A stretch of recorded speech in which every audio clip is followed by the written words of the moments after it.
अंधक। उसके पिता का स्वर्गवास हो गया था, लेकिन अंधक जो है वो राजा हुआ, यानी अपने लोग का राजा हुआ, पाताल लोग का राजा हुआ। तो अपने मन में यह विचार किया, क्यों न मैं भगवान भोलेनाथ की आराधना करूं, अगर खुश हो जाएंगे तो मैं उनसे वरदान मांगूंगा।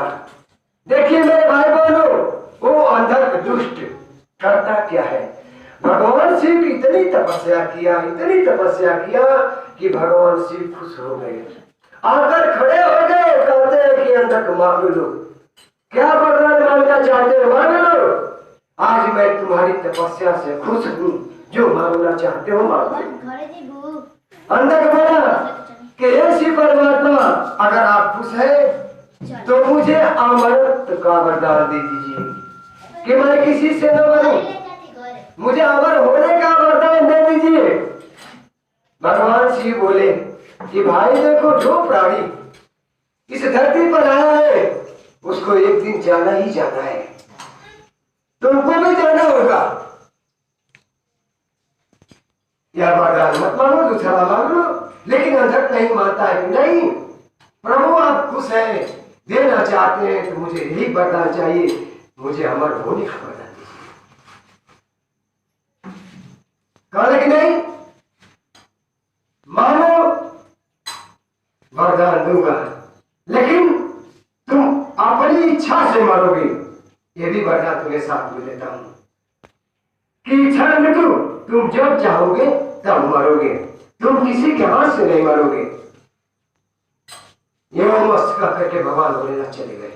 देखिए मेरे भाई बहनों, जब ये अमृत का वरदान पा गया तो इतना खुश हुआ, इतना खुश हुआ कि ये तो राक्षस जाति का व्यक्ति, इसके मन में पाप समा गया, सोच गया कि चले मृत्यु लोक में यानी धरती लोक पर चलता हूँ, अपना उत्पात बचाऊंगा। देखिए भाई बहनों, चल देता है, जब आया धरती लोक पे तो क्या देखता है, माता पार्वती जी और शिव परमात्मा मित्रों भ्रमण करने के लिए चले। माँ पार्वती जी हाथ में थाली सजा करके पूजन करने के लिए जाया जाता है कि ये तो कितनी सुंदर स्त्री है, मैं क्यों नहीं, क्योंकि मुझे अमृत का वरदान है, मेरा कोई कुछ बिगाड़ नहीं सकता है धरती पे। चल दिया, जाकर के सामने खड़ा हो गया, कहता है कि मैं तुमसे शादी करूंगा, मैं तुमसे शादी करना चाहता हूं। माँ पार्वती जी कहती हैं कि तुम किस रूप से शादी करना चाहते हो, तुम किस रूप से शादी करना चाहते हो, हमारा तो अनेक रूप है, अंदर वाला दिखाइए। मैया भवानी एगो नहीं जवन इनकर 51 स्वरूप है, सबके खड़ा कर दे रही, कर लो शादी। यानी मां पार्वती जी का अंग से 51 देवियां पैदा है, जिसमें 9 बहन प्रसिद्ध है। तो देखिए अंधक जो है लाचार हो गया, कहता ये इतने शक्तिमान है, वहां से चल दिया मेरे भाई, लज्जित होकर चल देता है, लेकिन फिर दोबारा किया क्या, फिर दोबारा है शिव परमात्मा की फिर आराधना करना शुरू किया। भगवान शिव आए, बोले कि अब क्या चाहिए तुम्हें, तुम्हें तो अमर होने का वरदान मैंने दे दिया है, अब क्या चाहते हो। कहता है कि हे भगवान शिव, मैं आपकी अर्धांगिनी पार्वती जी से शादी करना चाहता हूं, मुझे ये वरदान अब चाहिए। देखिए मन में पाप मेरे भाई बहनों, भगवान शिव अचंभित हो गए, सोचने लगे कैसे इसको वरदान दूं, इसकी तपस्या से तो मैं प्रसन्न हूं और वरदान देने के लिए भी कह दिया। लाचार हो गए शिव परमात्मा, कहते हैं कि ठीक है, लेकिन उनसे पूछ लो वो क्या चाहती है, वो क्या करना चाहती है। मां पार्वती जी से जाकर के पूछता है तो मां भवानी परमात्मा शिव के पास में जाती है, कहती है कि मुझे पति धर्म तो निभाना ही पड़ेगा, जब आपने वरदान दिया है तो मुझे पति धर्म का पालन करना ही पड़ेगा। चल देती है माँ भवानी। माँ भवानी चल दी। इधर जो है शिव परमात्मा व्याकुल हो गए कि हमने तो वरदान दे दिया और ये साथ में लेकर के जा रहा है, ये अनर्थ करेगा। तो अपने शिष्य यानी सूर्य पुत्र शनि भगवान को बुलाते हैं। सूर्य पुत्र शनि भगवान को बुलाते हैं और आदेश देते हैं कि हमने तो शनि भगवान के गुरु शिव हैं, हमने तुम्हें न्याय के सिंहासन पर बैठाया है, तुम्हारे ही हाथ में सब कुछ है, जाओ तुम, इसका निर्णय तुम्हारे हाथ में, हमने तो वरदान दे दिया है। शनि भगवान चल देते हैं, माँ भवानी को बीच रास्ते में रोक लेते हैं। मेरे भाई बहनों, कहते हैं कि हे माता आप कहाँ जा रही है? माँ भवानी सारी कथा को बताती है। शनि भगवान बोले ठीक है माता, मुझे 8 पहर का वक्त दीजिए, चलिए हमारे कुटिया में आप विश्राम कीजिए, 8 पहर का मौका दीजिए, इसके बाद जो है आप चले जाइएगा। देखिए शनि भगवान करते क्या है, उसी 8 पहर में किए क्या कि आते अंधक राक्षस के पास में, पहले उसे युद्ध हुआ, युद्ध होता है, लेकिन शनि भगवान के बस की बात नहीं, क्योंकि अमृत का वरदान पाया था।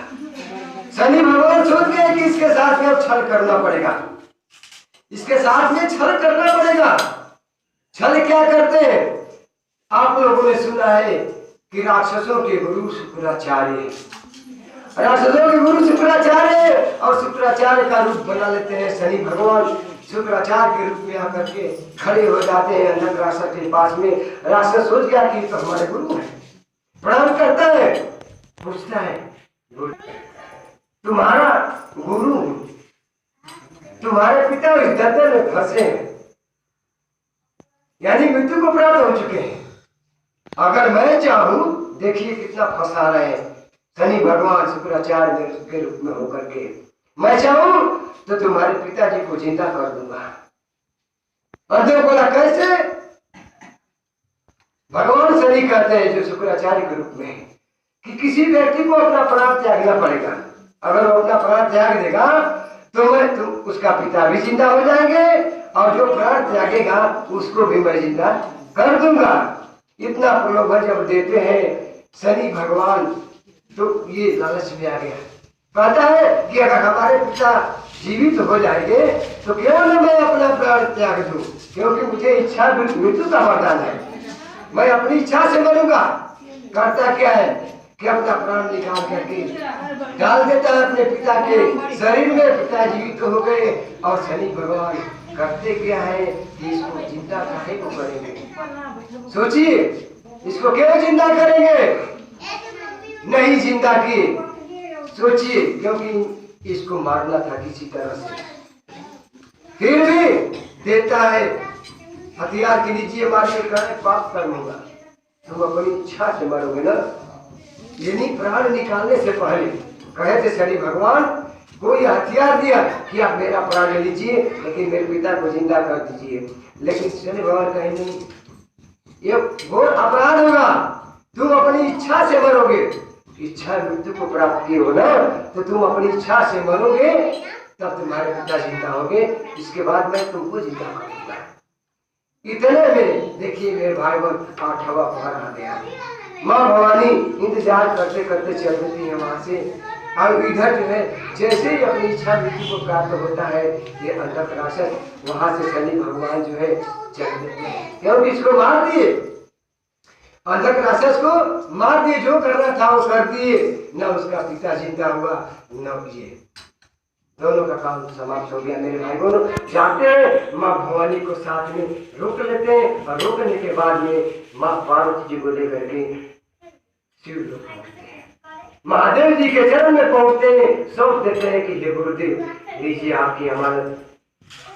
तो देखिए मेरे भाई बहन, शिव के चरण में जो भी रहेगा उसका हित नहीं हो सकता है, किसी का कुछ बिगड़ नहीं सकता है। क्या है कि श्रद्धा, प्रेम, भक्ति, भाव देना है अपने गुरु के प्रति। हम और आप को फुर्सत नहीं है, 3 सूत्र मिटाने के लिए भी नहीं कर पाते हैं। सोचिए, अपने घर में भी पूजन नहीं कर पाते हैं, तो हम गुरु